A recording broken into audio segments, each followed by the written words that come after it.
Amen. Purihin ng Panginoon. Magandang gabi po o magandang araw po sa bawat isa. Tayo po ay nagpapasalamat sa Diyos sa kanya pong biyaya at pag-iingat sa atin sa buong nakaraang isang linggo. We're on the first half pa lang ang natatapos sa buong linggo. So, salamat sa Diyos sa kanyang patuloy na pag-iingat po sa atin. Ang inyong napakinggan ay ang instrumental ng Blessed Assurance, and that's by our brother in Christ, Brother Jem Gahete. So, pinost po natin sa ating comment section yung link. So, we can go listen to those wonderful instrumental ng ating ng mga hymns ng pananampalataya. Very good for meditation, for relaxation. So, listen to it, subscribe, like it, at yun ho ay nagiging malaking blessing din po sa ating kapatid. So, very, very good. Thank you very much po, Brother Jem, sa inyong ministry. At bago ho tayo muna magpatuloy sa ating pag-aaral ngayong gabi, ay gusto ho nating batiin ang ilang mga kapatiran natin, particularly ang isang kapatiran na nag-celebrate ng birthday ngayon, si Sir Cathy Baron. Happy birthday po. We praise God for your life. Salamat sa Diyos sa pagliligtas niya sa iyo, at nawa patuloy na lumago pa at lumalim sa pagmamahal at pagkakilala kay Kristo. And by the way, kung meron may mga birthdays, anniversaries, it is our joy to greet you. Pwede nyo i-message directly sa akin, i-text or i-comment para ho mabati po natin. And then, also, ang ating mga gawain sa Friday, meron tayong Time in the Word, and 7:15, meron ho tayong prayer meeting, online prayer meeting, and then sa Sunday, ang ating hong gawain ng pagsamba, and sa afternoon bilang first Sunday, every first and third Sunday ng buwan ay magkakaroon ho ng Joy Fellowship. Ano ibig sabihin ng Joy? JCBC Online Youth. Ayan, yun yung Joy. JCBC Online Youth Fellowship. So that will be on Sunday, 3 p.m. via Zoom. So again, inaanyayahan po ang bawat mga kabataan na tayo ho ay magkasama-sama sa gawain po ngayon. Ipag-pray po natin. I would like to encourage ang mga magulang to encourage your youth sa inyong tahanan na sila po ay makasama. At yun ho ay magiging beneficial sa pananampalataya at Lord willing, gamitin yun ng Panginoon sa pagkakilala sa ating Panginoong Hesukristo ng mga kabataan. Okay, so liban ho doon, I believe wala na ho tayong ibang mga announcements. And let us be praying for one another. Let us be encouraging one another, sabi ng salita ng Panginoon. At nawa, patuloy ho tayo masumpungan ng Diyos na nagpapatuloy sa biyaya niya at sa pananampalataya. Tayo ho muna ay manalangin bago tayo sumigi sa atin hong pag-aaral ngayong gabi. Let us pray. Panginoong Diyos, aming Ama sa langit, aming pinupuri at pinapasalamatan ka, Ikaw na dakila at soberanong Diyos. Ikaw na lumalang at patuloy na nag-iingat, nagsusustento sa lahat ng bagay. Tunay nga, Panginoon, biyaya mo. Tanging kabutihan mo lamang.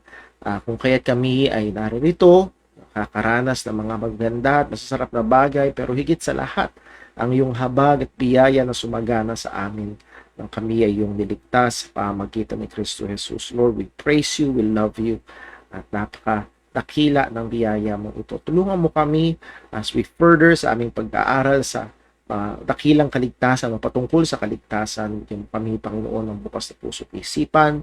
And Lord, help us na hindi lang ito maging exercise ng karunungan, kundi ito'y lalo pang magdulot at magtulak sa amin sa katapatan, pagmamahal sa iyo, at lalong seryoso sa gawain ng paghahayag ng Ebanghelyo.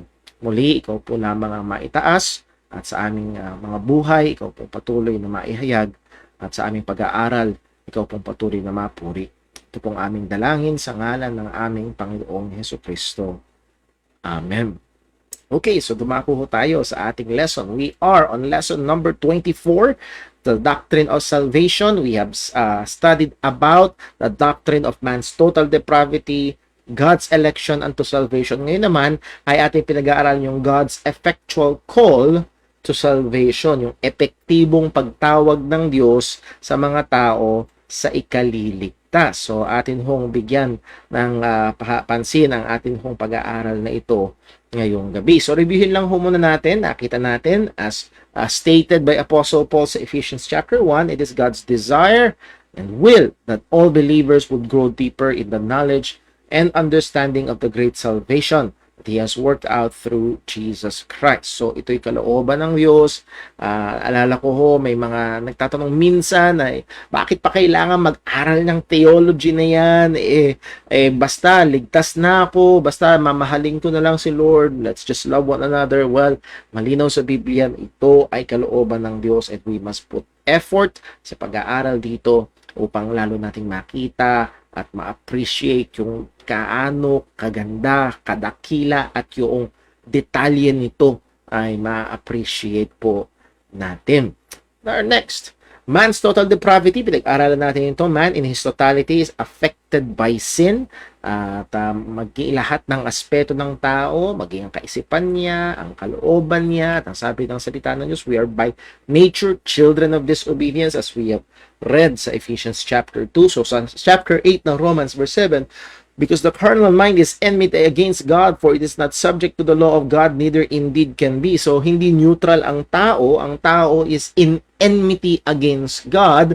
As if you remember yung pag-aaral natin dito sa church last Sunday, Romans chapter 5, we were enemies. So hindi neutral ang tao at galit lang ang Diyos, kung hindi maging ang tao ay ayaw sa Panginoon. There is hostility sa Diyos, sa tao, sa Diyos, sa Diyos, sa tao, dahil sa ating pagiging makasalanan. And dito sa Romans 8 verse 7, ang sabi, the carnal mind is enmity against God. For it is not subject to the law of God, neither indeed can be. Ephesians chapter 2, paano ito inilarawan ni Pablo, yung pagiging patay sa kasalanan, where in time past, he walked according to the course of this world, according to the prince of the power of the air, the spirit that now worketh in the children of disobedience, among whom also we, and I always point that word we, dahil isinama ni Pablo yung kanyang sarili bilang isang Hudyo, Pariseo, may hindi siya pusakal na kriminal, hindi siya immoral na tao, na sexual immoral na tao, kundi isang napakarelihiyosong tao, pero at the same time inilahok niya ang kanyang sarili. Ang sabi niya, we all, no exemption, Jews or Gentiles, religyoso man o hindi, had our conversation in time past in the lust of our flesh, fulfilling the desires of the flesh and of the mind, and were by nature children of wrath, even as others. So, hindi yung nature sa paligid natin ang umepekto sa atin, but us by nature were children of wrath, even as others. So there is no exemption sa bagay na ito. So man in his totality is depraved. Then pinag-aralan natin yung salvific or soteriological election, that God from eternity past by His sovereign will, sang-ayon sa kanyang soberanong kalooban, ay pumili ng mga partikular na individual kay Kristo Jesus na kanyang ililigtas o upang maligtas. So ang Diyos ay pumili ng mga partikular na kanyang ililigtas. Ito ay malinaw, nakita natin sa Biblia, sinagot natin yung ilang mga objections. And speaking of objections, let me just remind us of two very important, at kaya ko didiinan ulit ito, ay dahil ang daming mga objections sa paligid ng election na tingin ko offshoot na lamang nitong dalawa na inassume ni Pablo. Una, inassume niya yung objection na it is unfair. It is unfair. Romans 9:13. As it is written, Jacob have I loved, but Esau have I hated. So God exercised His sovereign prerogative to make a choice over Jacob and Esau. At ito yung ginamit ni Pablo as an example. At ngayon, inassume niya na may mag-o-object. Actually, may mga theologians na nagsasabing meron na talagang objectors. Meron nang na-encounter si Pablo. At ina-assume niya na meron din ganun sa Rome. Kaya sinabi na ito, what shall we say then? Is there unrighteousness with God? God forbid. So, Paul is assuming na merong mga tao na iisipin na when God made a choice of Jacob over Esau, that's unrighteous. That's unfair. Ayan. So, napakadaming mga objections na at maraming mga pagtatanong, maraming mga misconceptions, maraming mga caricatures about election na ito yung pinupunto, unfair. Well, inassume na ni Apostol Pablo na ito ang isang magiging objection about the doctrine na kanyang tinuturo. And then number two, it makes God to be the one at fault. Parang kasalanan ng Diyos. Merong iba't ibang mga anggulo ito, kasalanan ng Diyos, kaya may pupunta sa impyerno, ang sisi, kaya hindi sila sumampalataya, it's God's fault, ang kasalanan ay God's fault, and so on. At malinaw, ang sabi sa Romans 8 verse 18, therefore had he mercy on whom had he mercy, and whom he will, he hardeneth. So pagkasabi, again, when Paul stated a fact, a truth, a biblical truth, Jacob have I loved, Esau have I hated, he assumed an objection. Ngayon, another fact, another truth, ang sinaysay ni Pablo, that the freedom of God's mercy, malaya ang Diyos na ma-exercise ng mercy at mag-withhold ng mercy. Wherefore had he mercy on whom he will have mercy, and whom he will he hardeneth. Verse 19, ito yung assumed objection. Thou wilt say then unto me, why then hath he find fault? For who hath he resisted his will? Paano magiging responsible ang tao? Yun pa yung isa, responsible daw. Paano daw magiging responsable ang tao? Di magiging hindi nagkasalanan ng tao kundi kasalanan ng Diyos, for who hath resisted his will. So again, this is an objection that Paul assumed na i-raise ng mga objectors laban dun sa truth na kanyang ipinapangaral. And here's an important question. In your view of God's election to salvation, whatever your view is, hindi ko alam, baka may nanonood dito, hindi ka pa rin kumbinsido, or baka may nanonood dito na against ka sa doktrina ng God's sovereign unconditional election. Well, ito yung tanong, do you line up with Paul or with the assumed objectors? Yung bang pananaw mo, whatever your view about election is, ikaw ba ay nag-a-align kay Pablo o naka-align ka doon sa mga objectors? So i-examine mo yung paniniwala, yung pagko-question, yung mga bagay na ibinabato patungkol sa katuruan na ito. And again, ay makikita ho natin na yung maraming mga objections ay nag-uugat dito sa dalawang bagay ho na ito na na-assume ni Apostle Pablo. And if you are aligning with the objectors, your understanding is not aligned with Paul, and we can conclude that is wrong. Okay? Kung yung mga objections na meron ng isang tao ay nag-a-align sa mga objectors, yung kanilang pagkaunawa ay hindi sang-ayon sa pagkaunawa ni Pablo, therefore ito'y maling pagkaunawa about the doctrine of election. At ang tamang pagkaunawa ay parang ang unfair si Lord. Again, take note the word parang.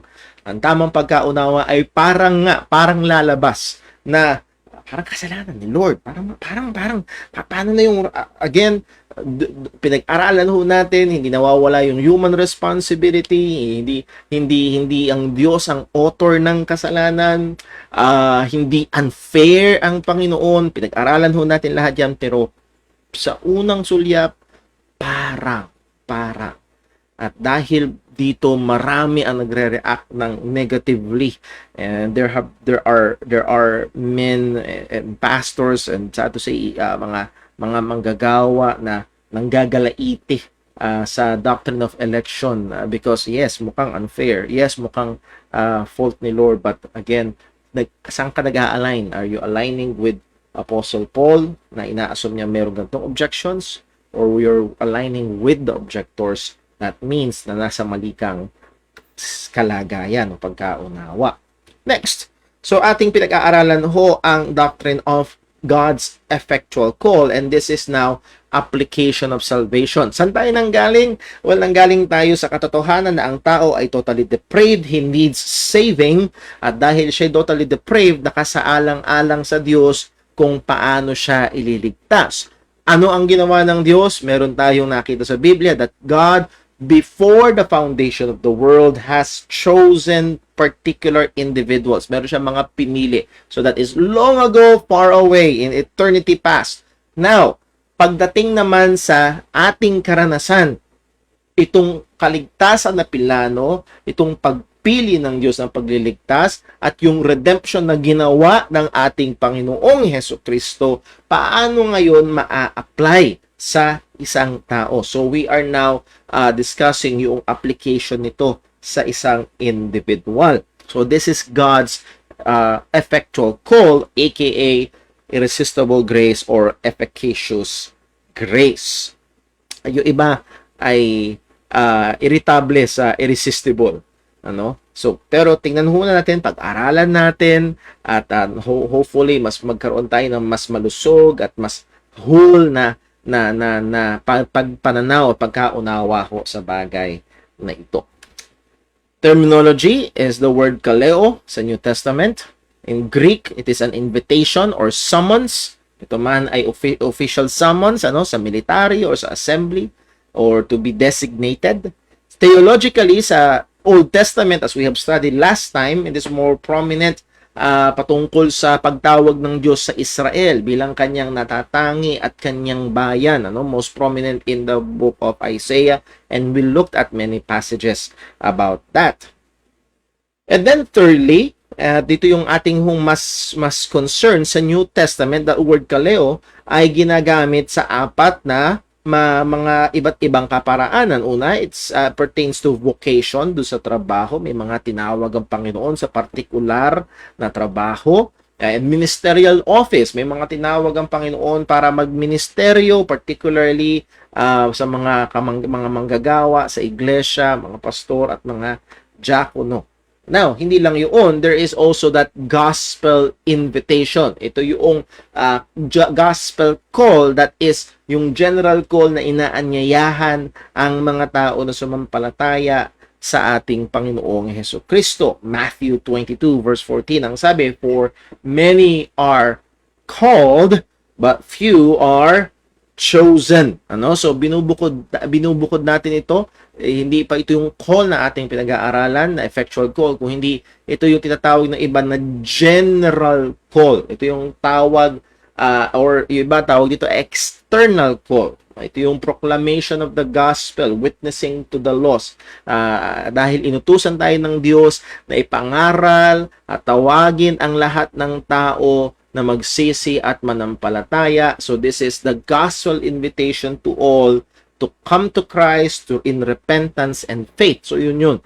This is the gospel invitation, at binigyan ng distinction ni Jesus. For many are called, but few are chosen. Marami ang tinatawag, marami ang nakakapakinig ng ebanghelyo, pero malino dito na ang tutugon ay yung mga hinirang. So, ang context itong Matthew 22 verse 14 is the parable of the great feast. Ang daming inanyayahan, una may mga nagdahilan, so sinugo ang mga alipin at tawagin yung mga nasa highways and byways, at sila yung magfi-fill doon sa feast na inihanda, wedding feast. So again, marami ang tinawag pero kakaunti ang mga pinili. And ito yung pinaka-main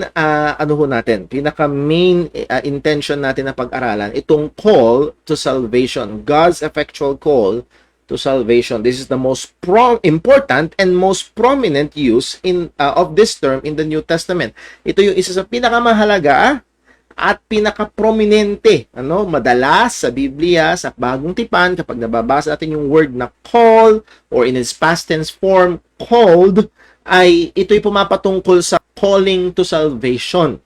At then tingnan natin, ano yung ilang mga matututunan natin ngayong gabi patungkol dito sa pagkakagamit ng word na called, na ang ibig sabihin ay tinawag sa kaligtasan. If you remember, binasa natin ito noon. Let us just go back dito sa Baptist Confession of Faith of 1689. By the way, let me just state, merong mga misinformed na mga kapatiran tayo na sinasabi, bago lang yan, ngayon lang yan lumabas. Actually, ito isa sa mga kauna-unahang mga doktrina na tinatanganan ng mga naunang mga Baptist long ago, 500 plus years ago, or 400 plus years ago, ito'y tangan-tangan na ng mga kapatiran nating nauna sa atin. Ang sabi, "Those whom God hath predestinated unto life, He is pleased in His appointed and accepted time effectually to call." How? By His word and Spirit, out of that state of sin and death, which they are by nature, to grace and salvation by Jesus Christ. enlightening their minds spiritually and savingly to understand the things of God, taking away their heart of stone and giving to them a heart of flesh, renewing their wills, and by his almighty power determining them to that which is good, and effectually drawing them to Jesus Christ, yet so as they come most freely, being made willing by his grace. Again, itong paragraph na ito ay sinadya, ito yung punong-puno, ito yung bundat na bundat sa napakadaming spiritual na katotohanan, at medyo hihimay-himayin ho natin yan sa mga susunod nating pag-aaral. Dinefine ito ni Wayne Grudem sa kanyang Systematic Theology. Effective calling, tinawag niya effective calling, is an act of God the Father speaking through the human proclamation of the gospel, in which he summons people to himself in such a way that they respond in saving faith. So, anong makikita ho natin dito? Merong ang Diyos Ama ay tumawag at meron siyang ginamit para tumawag, at yung mga tinawag niya ay effectively tutugon, at ang tugon ay pagsampalataya sa Ebanghelyo. That's why it's called effectual. Hindi ito nagre-result sa negatibong epekto, kung hindi laging positibong epekto ang nagiging resulta. And then, tingnan natin ng ilang mga passages na muli nating titidan ngayon. Romans 8 verse 28, tinawag tayo na the called, and we know that all things work together for good to them that love God. Again, sino sa Biblia? Ayon sa Biblia, sino nagmamahal sa Diyos? Well, they are the believers. To them who are the called according to His purpose. Ang mga tinawag. So again, this is pertaining to believers. Sila ay ang isa sa mga tawag sa mga mananampalataya ay mga tinawag. Mga tinawag. Romans 8:30. Moreover, whom He did predestinate, them He also called, and whom He called, them He also justified. So, it is included do sa tinatawag na golden chain of salvation, mula sa foreknowledge, yung mga finorno ay predestinate, yung mga predestinate ay tinawag, yung mga tinawag ay justify, and then hanggang sa glorification. So that's a golden chain that will never be broken. Yung mga foreknown will surely go to or makakarating sa glorification at walang mawawala sa kanila. Pero ang punto lang ho natin na ito, merong mga called, at sang-ayon sa pagkakalagay ni Apostol Pablo ho dito, una muna yung calling bago yung justification. Okay? Nauuna yung calling bago yung justification. Number next, sa 1 Corinthians 1 verse 22, for the Jews require a sign, but the Greeks seek after wisdom, but we preach Christ crucified, unto the Jews a stumbling block, and unto the Greeks foolishness. Okay, so meron dalawang lupon ng mga tao, Jews and Gentiles. Ito daw preaching ng gospel to the Jews katitisuran, to the Greeks or the Gentiles kamangmangan, but unto them which are called. This is the third group, yung mga tinawag. Well, sinong nandito? Well, both Jews and Gentiles. Whether you be Jew or whether you be Gentile, if you are called, anong sabi? Christ, the power of God and the wisdom of God. Kung hindi ka called, well, Christ is a stumbling block and foolishness. Pero kung ikaw ay called, well, Christ is now the power of God and the wisdom of God. Mamaya, babalikan natin itong ilang mga talata ko dito upang makita ho natin at mas ma-appreciate pa natin itong ganda, itong dakilang kaligtasan na ginawa ng Diyos para po sa atin. Number next, ilang mga misunderstanding. Isa sa mga misunderstanding, yung word na call, itong panawagan ng Diyos ay madalas ini-equate sa external invitation or gospel proclamation.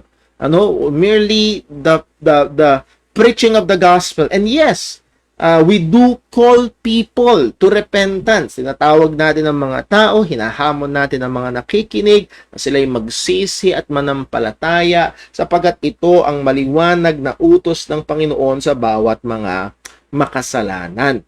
But ang mali ng iba ay yung external general call ay ini-equate nila doon sa lahat ng calling na may kinalaman sa salvation. As we will see, it cannot be. Ano? Or, pangalawa, ito ay ini-equate doon sa inward moving ng banal na espiritu or the Spirit's persuasion or urging.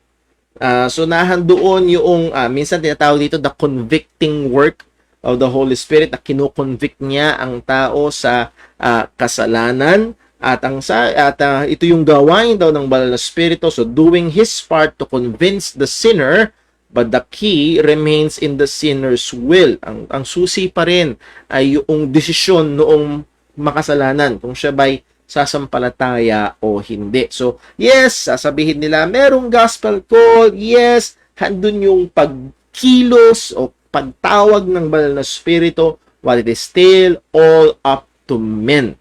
Actually, isa sa mga madalas at paboritong ginagamit na talata ay sa Acts chapter 7 verse 51 na bahagi ito ng preaching ni Stephen, at isa ito sa mga dahilan kung bakit siya binato ng mga taong nakikinig sa kanya, sapagkat nakita nila na inexpose ni Stephen yung katigasan ng puso ng mga Hudyo. Ye stiff-necked and uncircumcised in heart and ears, ye do always resist the Holy Ghost, as your fathers did, so do ye.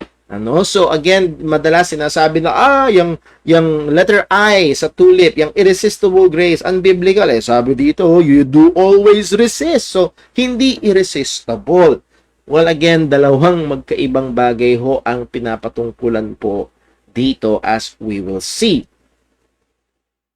To view God's call as to be only the general call, that is either by the proclamation of the gospel or the moving of the Spirit to all men, will not square with many passages. So, ito yung pinupunto natin. Kung i-equate lang natin itong tinatawag na doktrina ng pagtawag ng Panginoon, na ito yung panawagan na sa pamamagitan ng paghahayag ng Ebanghelyo, or ito yung pagkilos ng banal na Espiritu sa mga tao, ay it will not square with scriptures. As we have read nga kanina, you do always resist the Holy Ghost. Or as we have seen, as we can see sa maraming lugar sa New Testament, particularly sa Book of Acts, hindi lahat ng napapangaralan ay nananampalataya. Actually, itong mga napangaralan ni Stephen ay kumuha ng bato at binato siya hanggang mamatay.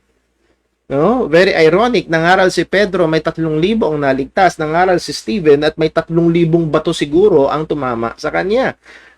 Very different na result. So again, makikita ho natin na hindi magi-square sa scripture kung i-equate itong call sa merely gospel invitation sa pamamagitan ng paghahayag ng ebanghelyo. At ito ngang sinatawag ng iba na moving or urging by the Holy Spirit. Well, bakit ito natin sabi yan? Dahil mayroong mga talata na hindi nga ito lalapat. Again, we will go back sa Romans 8 verse 30.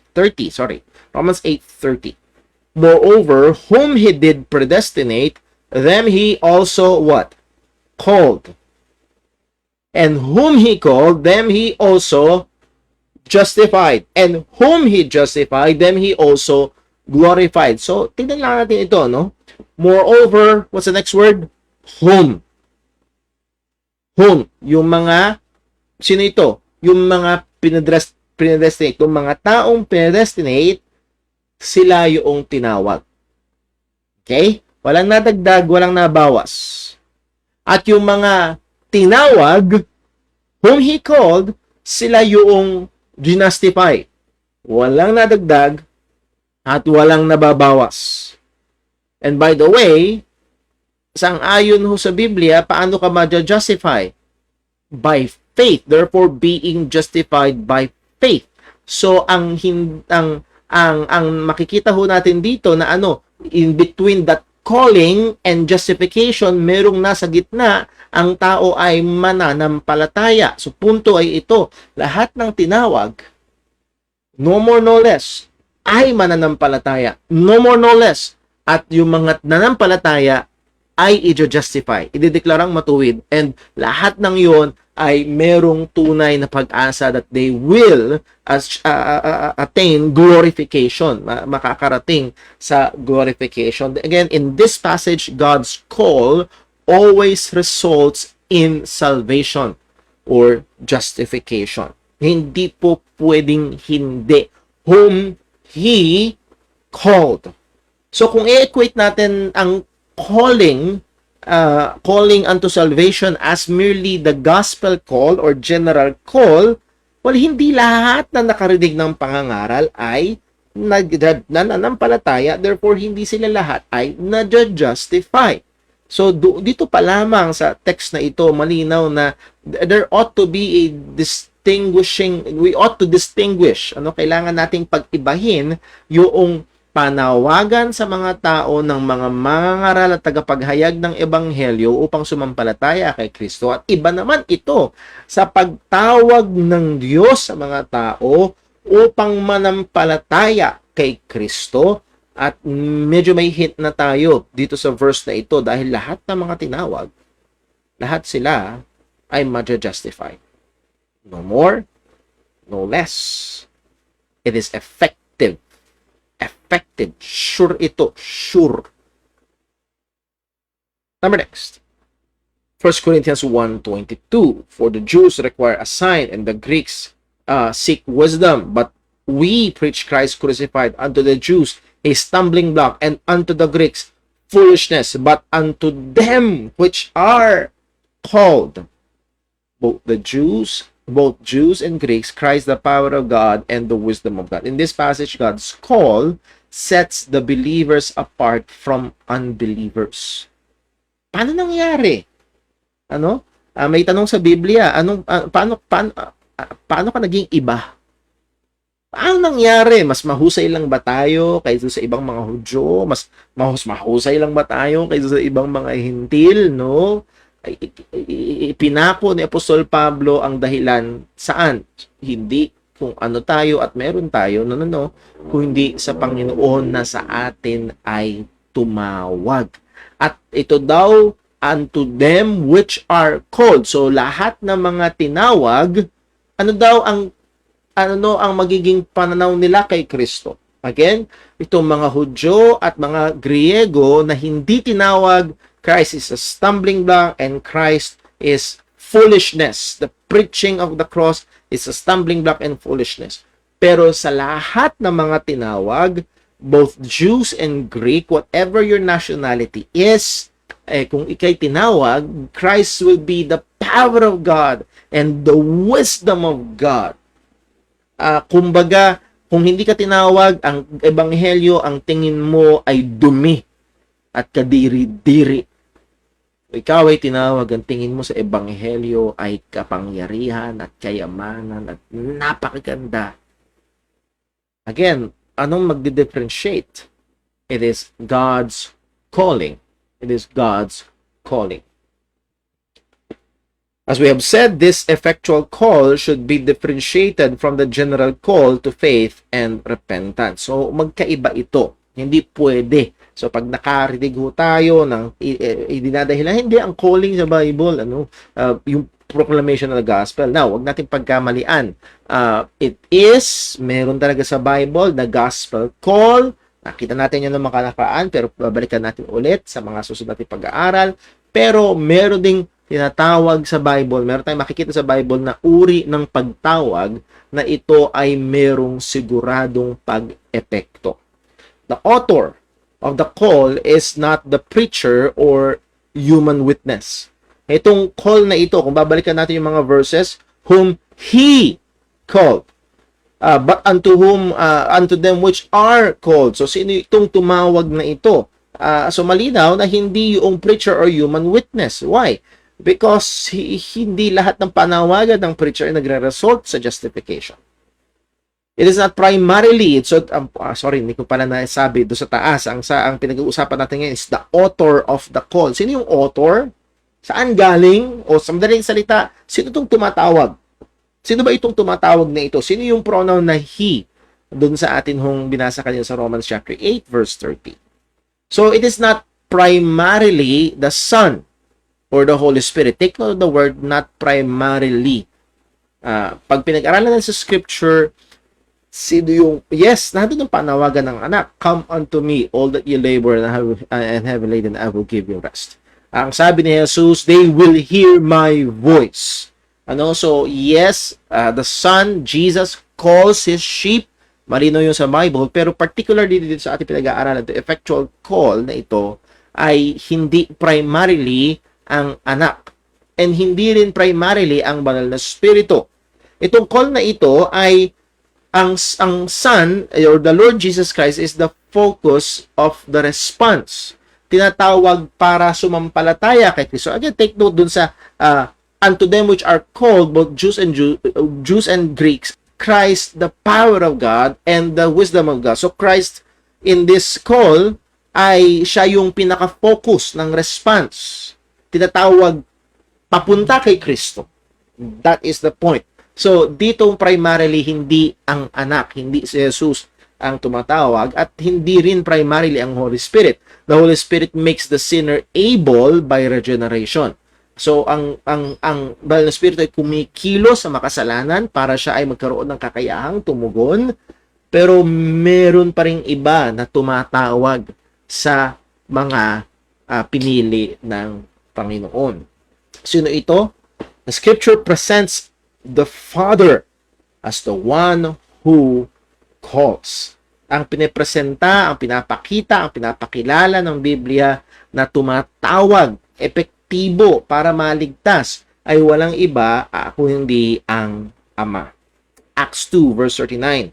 For the promise is unto you and to your children and to all that are afar off, even as many as the Lord our God shall call. Okay, so it's the Lord our God shall call. 1 Corinthians 1:9, God is faithful, by whom ye were called unto the fellowship of His Son, Jesus Christ our Lord. So again, it is God the Father who called. Romans 8:29, for whom He did foreknow, He also did predestinate to be conformed to the image of His Son. So, sino yung He? Doon, sino yung nag-foreknow? That's none other than the Father. So, He foreknew and He predestinated to be conformed to the image of His Son, of Jesus Christ. And then, moreover, whom He, again, the Father, predestinate them, He, the Father, called. And whom the Father called, them He also justified. And whom the Father justified, then the Father also glorified. So, again, itong word, itong calling na ito is mainly attributed to the Father. Galatians 1 verse 15, but when it pleased God who separated me from my mother's womb and called me by His grace. So nakikita ho natin dito, bago pa man din ipanganak si Apostol Pablo, ibinukod na siya. Actually, bago pa itatagan sa libutan, ibinukod na siya.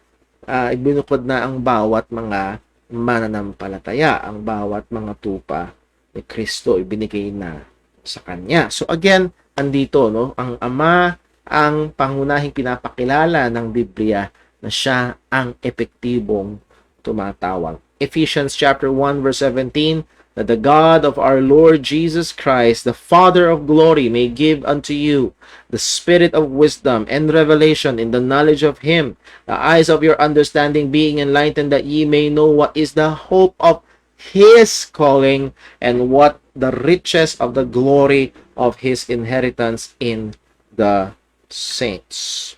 So, Scripture presents the Father as the one who calls.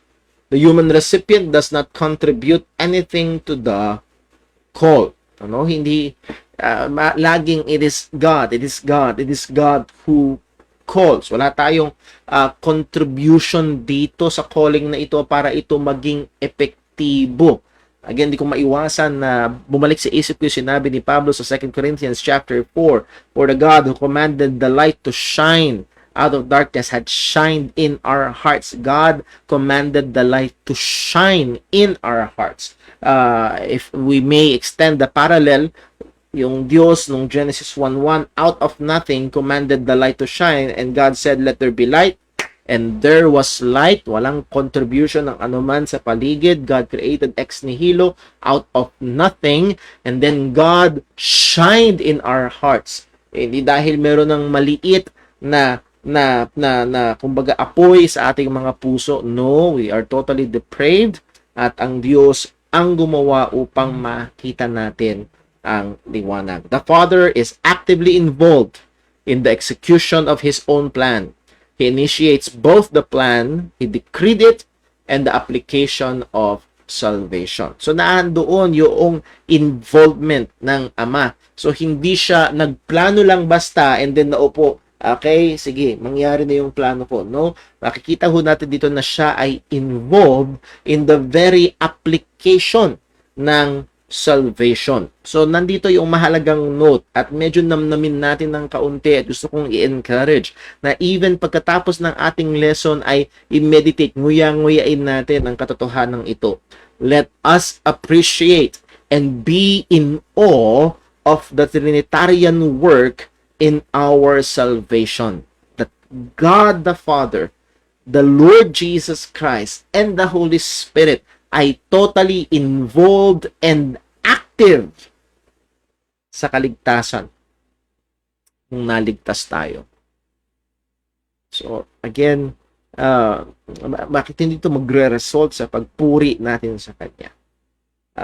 Again, matataas at makikita yung tindi ng kaluwalhatian ng biyaya ng Panginoon. So, let us appreciate and be in awe na God, that is the triune God, ay gumawa upang tayo ay maligtas. They are involved. The three persons of the Trinity are involved in our salvation. Wow. Nawa, tulungan tayo ng Diyos na mas ma-appreciate pa ito. Hindi lang ito maging impormasyon, kundi mas ma-appreciate pa natin ang bigat at ang katotohanan na ito.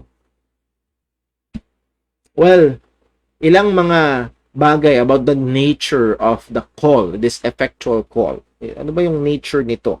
Well, number one, it is an immediate act of God. It is an immediate act of God. Or A, it is an instantaneous act. Ano? Ito'y instant. Rather than a process that is that instantly secures the effect. So hindi ito proseso. Hindi katulad nung, halimbawa, pagluluto ka. Simple, magluluto ka ng adobo. May proseso. I-prepare mo yung mga spices, bawang, sibuyas. I-prepare mo, is either manok o baboy ang gamit mo. Sasangkut siya mo muna, and then, timplahin mo siguro muna yung toyo at suka, o gusto nyo, tansya-tansya sa pagbuhos, and kung ano yung mga ilahalo mo pa. Again, may proseso, and then, wala na kasi kinain na nila. Hindi, wala, may adobo na. Ano? Hindi ganun ang call na ito. This is an instantaneous act. God calls and it secures the effect. Jesus Christ said, medyo maiiba ng konti, pero sabi niya, "My sheep hear my voice." Kapag tumawag si Jesus, the sheep will hear. The sheep will hear. Well, no, Scripture indicate that the call of God immediately accompanies the one called to saving transition. Ini-indicate ng Biblia na ang tinawag ng Diyos hindi lang basta siguradong ma-justify, kundi sa panahon na siya tinawag ng Diyos, siya ay that right there and then ay magre-respond in faith. Kung pwede natin balikan yung isang verse na alala ko lang, sa Galatians, yung sinabi ni Apostol Pablo, sorry, naalala ko lang ho, nawala na nga yata, yung sinabi ni Apostol Pablo,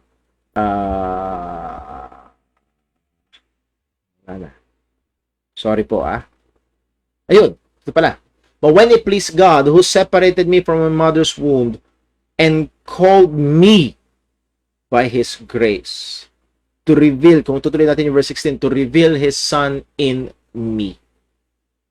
Again, I confer not to flesh and blood. So, it secured the response. Hindi ito magre-result sa negative response. It will secure a response of repentance and faith. Ganito yung pagtawag ng Panginoon. It is an immediate act of God.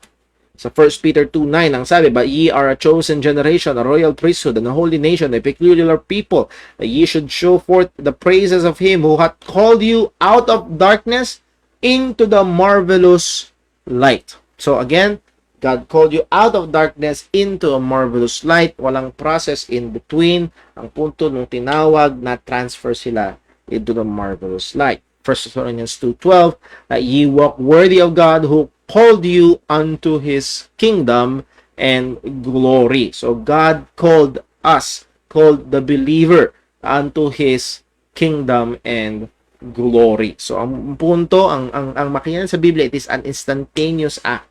Hindi ito proseso na, okay, tinawag ka at kailangan mong gawin itong mga bagay na ito, mag-go through the rules. So para kang tinawagan nung nag-apply ka sa trabaho, tinawagan, okay, tanggap ka na.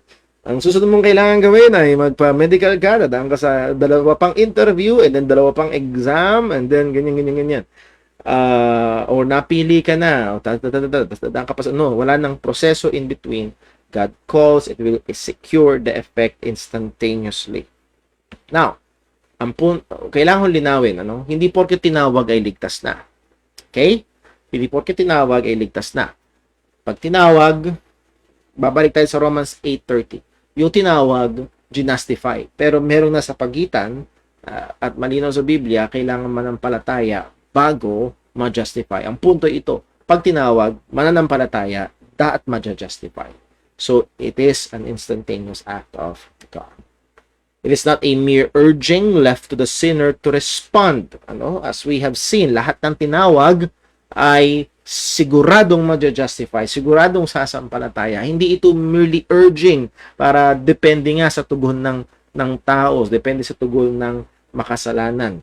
It is, and then, isa pa sa po, it is not a violent compulsion or force. Actually, isa ito sa madalas na ibinabato, para daw yung elect ayaw naman sa Diyos, pero hinatak ng Diyos, kicking and screaming against His will. No, it is not a violent compulsion or force. Hindi ito tinawag na sinindak. Alam mo yung bata na naglalaro, talagang given na given siya, mahal na mahal niya yung paglalaro niya, as tinawag siya ng nanay niya, ayaw tumugon, tinawag ulit, ayaw tumugon, at binigay na nung nanay, tinawag na ng kumpletong pangalan. Kumbaga parang sa anak namin, Timothy Paul Jose, Timothy Paul Hermia Jose, halika rito. Pag gano'n na yung tono, ay nasindak na, ayaw niya sana, pero nasindak siya doon sa tawag. Kaya this is not a violent compulsion or force. Gaya nung pinasa natin kanina sa Baptist Confession of Faith, the sinner is made willing. Hindi siya pinwersa kung hindi ginawa siya na siya ay willing na tumugon sa panawagan na ito. Acts 16:14. And a certain woman named Lydia, a seller of purple, as the city of Thyatira, which worshiped God. At ang ibig sabihin niya which worship God, it's either one, she is a Gentile proselyte, or she is a Jewish woman. Yun lang. Because they are the only God worshippers. Whose heart the Lord opened. Binuksan ng Diyos yung kanyang puso. Anong resulta? That she attended unto the things which were spoken of Paul. So here is a cause and effect. So God opened the heart of Lydia, at ano nangyari? She attended unto the things which were spoken of Paul. So naandoon yung pagkilos ng Diyos. And again, meron mga theologians na dinidifferentiate ito, pero maaaring dito makita yung pagkilos ng Diyos, yung pagtawag ng Diyos kay Lydia, at binuksan ng Diyos yung puso ni Lydia, that she attended unto the things which were spoken of Paul. So cause and effect. So hindi nauuna muna yung pagbubukas ng puso bago yung at ang punto na kinakinggan niya at ang implication na nanampalataya siya. So, nandun yung epekto na gamit. John 6 verse 63. It is the Spirit that quickeneth, the flesh profiteth nothing. The words I speak unto you, they are spirit and they are life. But there are some of you that believe not. So this is our Lord Jesus Christ. Ito yung pangangaral niya. He is the bread of life. He is the water of life. At inimbitahan niya ang mga tao na kumain ng kanyang katawan. At din, mga tao ay ayaw manampalataya sa kanya. At ang sabi niya, but there are some of you that believe not. For Jesus knew from the beginning who they were that believed. Ang daming libo-libo ang sumusunod kay Kristo, pero hindi lahat sila sumasampalataya. Actually, pagkatapos nito, bandang medyo sigipang talata, naiwan lang yung iilang mga disipulo niya. For Jesus knew who from the beginning who they were that believed not, and who should betray him. Verse 65, and he said, therefore said I unto you, that no man can come to me, except it were given unto him of my Father. So this is an immediate and direct operation of God on the individual sinner. So yun yung isa sa mga pinupunto pala natin dito. Nakalimutan ko basahin yung main subpoint. So God worked on the heart of Lydia individually. At ang sabi ho dito, no man can come to me except it were given unto him of my Father. Individual. Itong pagtawag na ito ng Panginoon. Yes, maaaring sa isang pangangaral, maraming tawagin ng Panginoon, pero individually, sila ay tinawag ng Panginoon. So, makikita ho natin at ma-appreciate natin yung ganda, yung paano ang Diyos ay kumilos at involvement ng Diyos Ama sa atin hong kaligtasan. So, kung babalikan natin, maaaring napaka-inosente tayo natin noon, at yes, pwede at tama na maging mapagpasalamat tayo sa mga taong ginamit ng Diyos upang tayo ay maligtas. Pero ang papuri talaga ay wala sa tao kung hindi sa Diyos. At mas lalo akong ngayong, ano bang tamang salita? Mas lalong masakit sa tenga ngayon kung maririnig ko ulit yung sasabihin ng ibang mga pastor, kung wala ako, hindi ko masisave. No. Sigurado, yung mga binigay ng Ama kay Kristo ay lalapit kay Kristo. Sigurado yun. At gagamit ng kaparaanan ang Panginoon. At kung sakali man na may naligtas sa pamamagitan natin, we were just merely tools. At wala tayong maipagmamalaki. Dahil kung hindi tinawag ng Ama, hindi tutugon ang makasalanan. So again, nandito ang katotohanan na ang pagtawag ng Diyos ay epektibo. It is an effectual call. Thus, it is said also to be an irresistible grace. An irresistible call. Because it always results to its intended result. Nagre-resulta ito lagi sa intensyon nitong mangyari. Ano yung intensyon na mangyari? Na ang tao na tinawag ay manampalataya kay Kristo at maligtas. It always results to that. So, iba ito mula dun sa general call, sa preaching and witnessing natin, but makikita ho natin at this should give us comfort, at makikita pa natin sa mga susunod na pag-aaral. This should give us comfort na hindi tayo nakarely sa tindi at passion. Na there ought to be gravity and passion when we call people to Christ. Kung ikaw ay mangangaral, kung ikaw ay tagapagbahagi ng ebanghelyo, nag-share ng gospel, there ought to be conviction, there ought to be passion. Pero wag nating isipin na nakadepende sa atin. Nakadepende sa galing na tawagin ang mga tao. Dati akala ko ganun. Pagalingan ng presentasyon, pagalingan ng imbitasyon para lumapit sa harap, pagalingan ng pag-stir up ng emotion. Kala ko ganun. Well, no. Take heart, believer. Take heart, preacher of the gospel. Take heart, evangelist. Na sa atin pangangaral ng ebanghelyo, how weak we may be when God calls. When God calls. maliligtas ang kanyang tupa. Di ba may mga pagkakataon na kinausap natin yung tao at akala natin, naku, pampihira, mali yung sagot ko, ang hina noong sinabi ko, hindi ko nasagot ng tama yung question niya, maaring nagkautal-utal ka sa paghayag ng ebanghelyo, maaring halatang kinakabahan ka, pag-share ng gospel sa nakilala mo, sa kaskwela mo, sa katrabaho mo, sa magulang mo. Take heart. Again, it is not an excuse, but we can take heart sa anumang kakapusan natin. Pag ang Diyos ang tumawag, maliligtas, tinawag ng Panginoon. Because God's call to salvation is an effectual calling. Now, tingnan lang ho natin, baka meron hong mga nag-comment ng kanilang question. Wala naman ho so far. Meron ho nag-text ng kanilang question.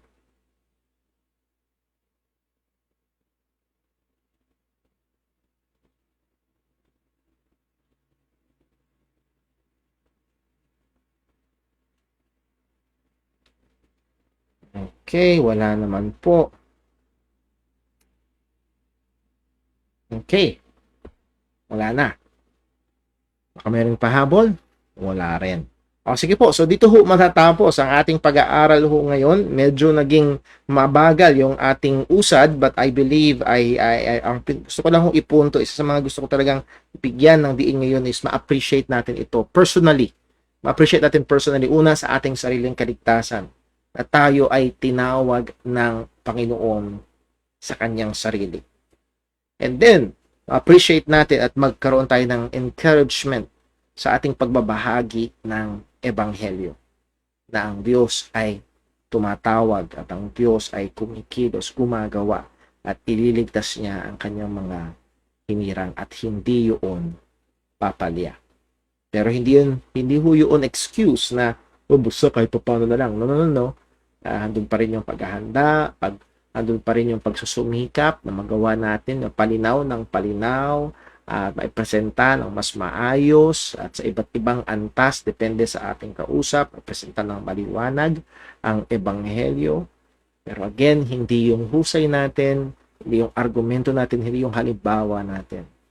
Tayo ay nakasandal na merong Diyos na tumatawag ng mga maliligtas. And it is effective. It is an irresistible grace of God na gumagawa sa makasalanan.